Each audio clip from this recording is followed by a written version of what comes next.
Artist Monday 10, audio description. I'm Air Bledin, an engagements producer for Artist Monday 10, and I'm going to describe some of the artworks in Carolina Caycedo's exhibition, on display at Oral Davis from October 2023 until February 2024. Carolina Caycedo is a Colombian, London-born multidisciplinary artist. She lives and works in Los Angeles. She is known for her performances, videos, artist books, sculptures and installations which examine environmental and social issues. Spread across 3 rooms, her exhibition is a mix of sculpture, drawings, textiles, banners, photography and film. It's an immersive display which explores land use, protest and forced migration as a result of climate change. There are 2 main gallery spaces at Oral Davis, connected by a passageway. Gallery 1 is a long rectangular space about 5 metres wide and 13 metres long. It has a high ceiling and narrow ribbon windows running along the top of the wall, letting in natural light. Gallery 2 is about 11 metres wide and 8 metres long. The ribbon windows in this room are blocked out, leaving a dark space. The gallery is lit only by lighting tracks, which direct the light onto the works and the reflection of a film screen. The first piece I will describe is in Gallery 1. It is called Serpent River Book Vol 1 and was made in 2017. The Serpent River Book is a large installation spread across the floor of the gallery on a spiralling wooden plinth. The plinth is about 3 feet off the ground. It looks like a blue, green and grey river snaking across the floor, leading us into the space. The work is made of a concertina folded hardback book with its 72 pages stretched out. The peaks and folds of the book give it a 3D effect. The book starts with an illustration of a green character who appears to be exhaling a river from her stomach.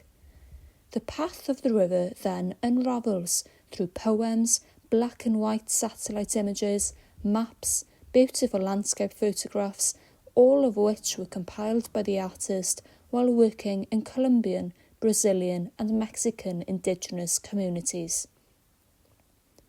These contrast with another set of images showing dam plans, demolished communities and graffiti saying, "Stop Tuttle Creek Dam."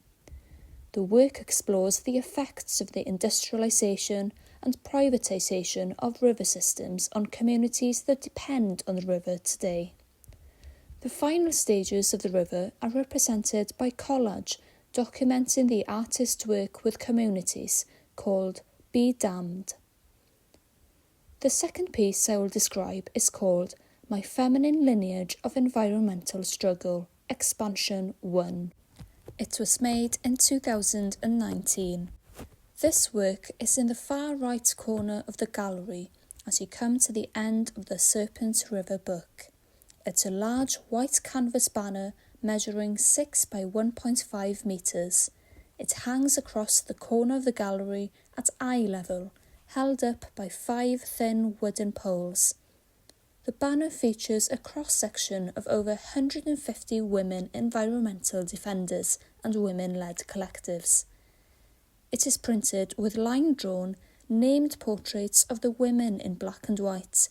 The contrasting hair and skin colours highlight the diverse ethnicities of the women represented. Figures such as Audrey Siegel, Caroline Lucas, Maria do Espírito Santa da Silva, Erika Malungino and Rachel Carson. Most of the drawings are head and shoulder portraits, but there are a couple of full-length figures among the group too.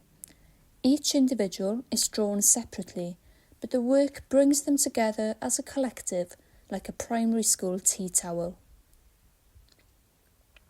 The last piece I will describe is a film called Fuel to Fire, which is on display Gallery 2.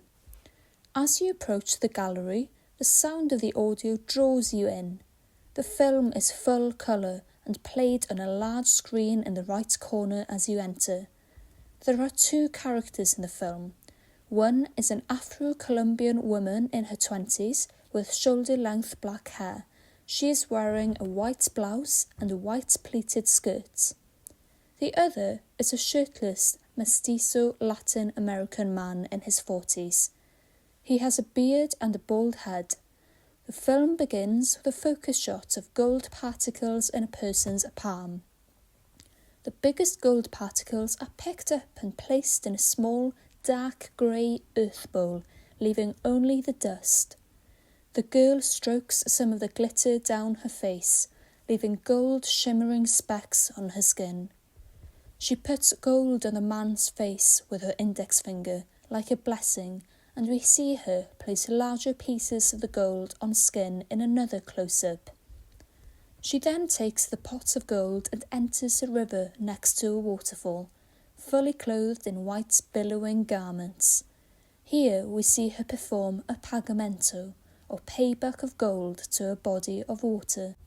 In this ritual, we see her cupping the bowl of gold in her hands, raising her arms up and bringing it down towards her heart, then placing the gold back to the bottom of the water. She sprinkles the gold onto the bottom of the river. The film runs for about 7.5 minutes. At the end of the film, we see the girl underwater but looking into the camera, surrounded by small fish.